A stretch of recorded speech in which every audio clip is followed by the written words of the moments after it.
Super Earth, our home. Prosperity, liberty, and democracy.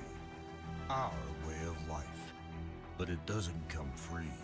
It is every man, woman, and child's duty to protect our home, our culture, and our families. Why not make the most important decision of your life? Make the safety of your family a personal responsibility, and prove that you have the strength and courage to be free. Join the Helldivers. Travel the galaxy, visit the capitals, meet unusual people, and represent the Federation. Secure the resources we need to preserve our way of life and create a future for Super Earth. Spread managed democracy throughout the galaxy. Become more than you are. Become a hero. Become a legend.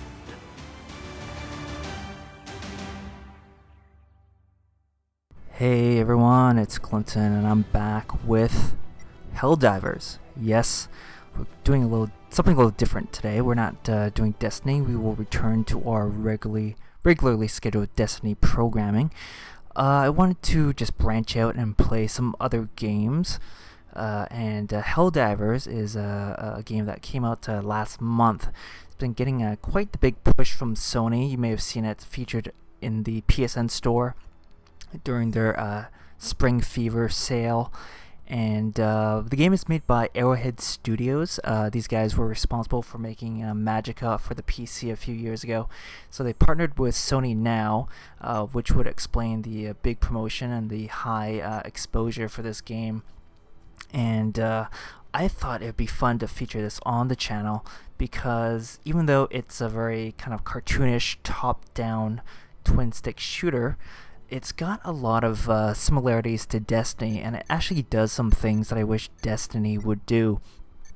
So we're just seeing the sort of tongue-in-cheek introduction to the game. It's a very Starship Troopers ironic sort of take on mankind in space, kind of conquering the galaxy, kind of imposing mankind's will and spreading managed democracy across the stars.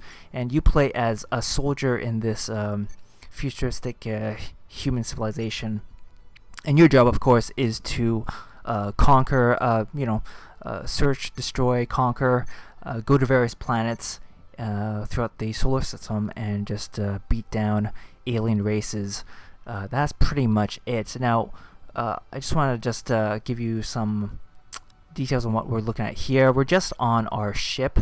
This is where we start at the, every time we boot up the game, we're on a ship. We can load up our character. We can change the customization options, as you just saw.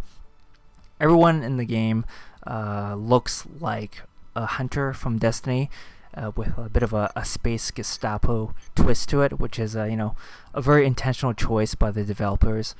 And you use research points. You earn research points as you go along. You will level up. It has some light RPG elements, so you'll level up and you'll gain research points, which you will put towards things like weapon upgrades. These things called stratagems, which are these orbital drops that you call in during the mission, and these can vary from really mundane stuff like extra ammo, or to some awesome stuff like what I'm showing here, the Walker exosuit, which is basically like a small mech that you climb into, and has loads of ammunition. It has a minigun and a rocket launcher attached, and you can just melt face for most of the mission. So what you can also do is jump into a solo game from the star map, or you can go here into the multiplayer menu, and this is probably the best way to play the game. You can play the game solo, but it's okay. I did maybe like 4 or 5 matches on my own, but the ideal way to play this game is co-op, and you can actually do this couch co-op, online, or a combination of both. So it's a very flexible system, and it shows a lot of forethought on the developer's part to actually support the widest range of co-op options.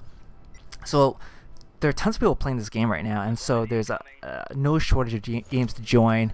And I just dropped in and I crushed one of my teammates, one of the other guys on the team called in his ammo drop, and that crushed another teammate.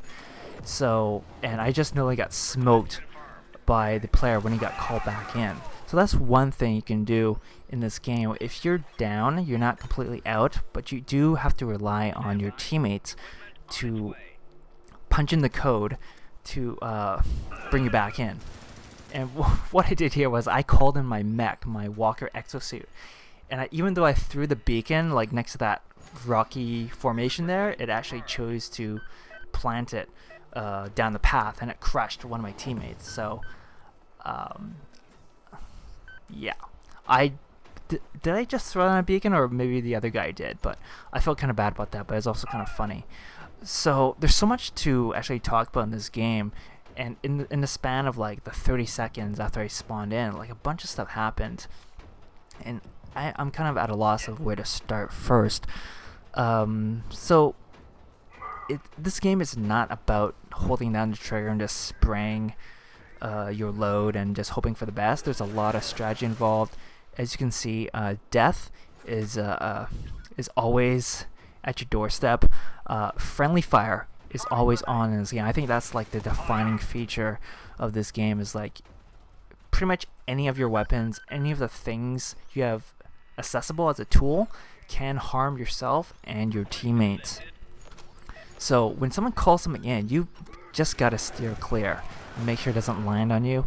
I'm the only guy right now with the exosuit, which is surprising since I'm like the lowest level guy on this team. I'm level 7. Meanwhile, you have a 10, 25, and level 13. I'm the only guy who bothered to pick this exosuit stratagem in my loadout, so I have to be extra careful about accidentally shooting my teammates since my gun is so powerful. I'll just like kill them outright if I hit any of my teammates. I also have to be careful about who's underfoot, right?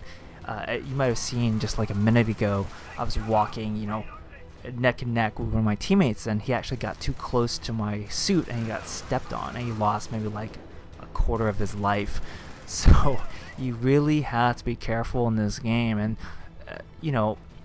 having your mic plugged in is definitely recommended, although it comes down to kind of personal preference as well. I never plug in my mic when I'm playing randoms, and this is what I'm doing now. I don't know any of these three guys, so I just go micless, and I just do my best in terms of just reading the battlefield and just do my best not to accidentally shoot anyone.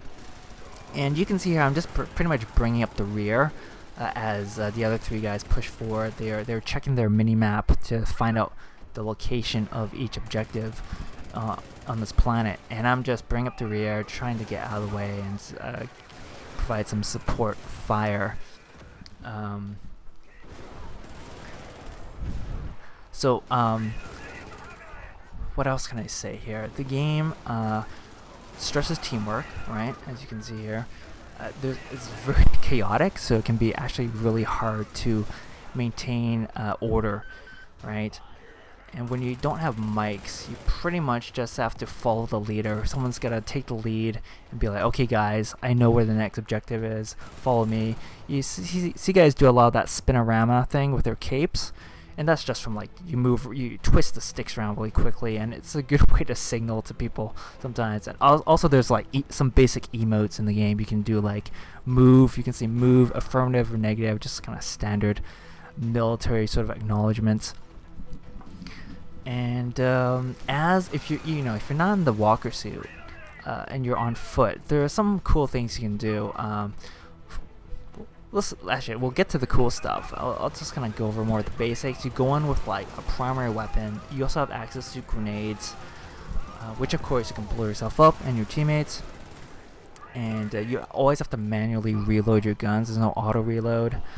And when it comes to the stratagems, you have to hold down the L1 button on your controller if you want to call something in. If you want to call in more ammo, call in a turret, call in the mech suit, hold down the L1 button, and you got to do like a sort of like a canned QuickTime button press. It's not really a QuickTime button press. You just have to punch in a series of directions on the D-pad, but you have to do it in the correct order, or else it flubs and you have to restart, right? So in the heat of battle, doing like a 6 to 8 button press while holding the L1 button, it can be a bit of a challenge, but in my whole time playing so far, which has only been like an hour to hour and a half, I've never really had too much trouble doing that. And the missions themselves are all pretty standard. It usually has you going to a terminal somewhere, and then you gotta do another button press sequence, and then you gotta hold the position for a certain amount of time to capture the point, and then you really have to like go somewhere else. And then at the very end of the mission, you have to extract. You gotta call in the dropship, which usually takes about a minute to come in, and then you're done, right? In this particular mission, we have to escort some survivors, which you may have noticed, and then we retrieve a black box, which someone had to do. You have to do it on foot. It's one of these cases if you have like a black box or like a briefcase, when you pick it up, you actually can't use your primary weapon. You can only use your sidearm. So in cases like that, you have to rely on your teammates to provide more of the firepower while you carry the special item to the extraction point. So here we've already gotten to the extraction point, and we're waiting for the shuttle to arrive. It's actually a minute and a half before it comes in. Made a mistake there, and this is where it can really get interesting. It's now that everyone calls in their mech suit, so we kind of make our last stand here. And what else can I say here? There's no actual structured story campaign to the game. Pretty much as soon as you're done the beginner's tutorial, you're just thrown into essentially like the war.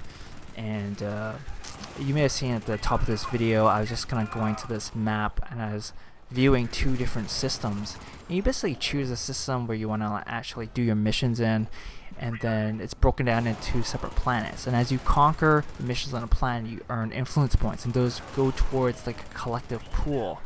So everyone playing the game is collectively working towards, conquering the system. And it's all done like one mission at a time, one planet at a time. And the harder the missions that you play, the more influence points you contribute to the pool. So that's it. That's all there is to the game. There is no conceivable end to the game. It just keeps on going. Once you've actually kind of stepped away from the game for a few days, and when I came back, oh, hold on a sec. There's some really funny moment coming up. So that was me. I just got crushed by the dropship. I had my mech beneath the wing of the dropship as it landed, and one of my teammates noticed, and he thankfully called like reinforcements, which brings me back, and I can't come out of my pod now, and I got smoked by the turret. So luckily I made it back onto the ship. Like once you're down, you can jam on the X button and you can revive yourself. So that was a super close call. And moments like that are actually pretty common, and I think that's what makes this game so interesting, is that you have all this, it's kind of like a running blooper reel of mishaps when you play this game, especially with strangers. And sometimes you happen on a cool bunch of guys to play with, like I did in this game, and you're all working together, and you're all on the same page, and even if things go wrong, you can recover. So I'd actually like to do a few more videos of this. I'm still very early in the game, and I like to come back and kind of show you what the game's like once I've unlocked a few more things. So that's it for me. Look for more Helldivers in the future. Thanks for watching. See you all next time. Ciao.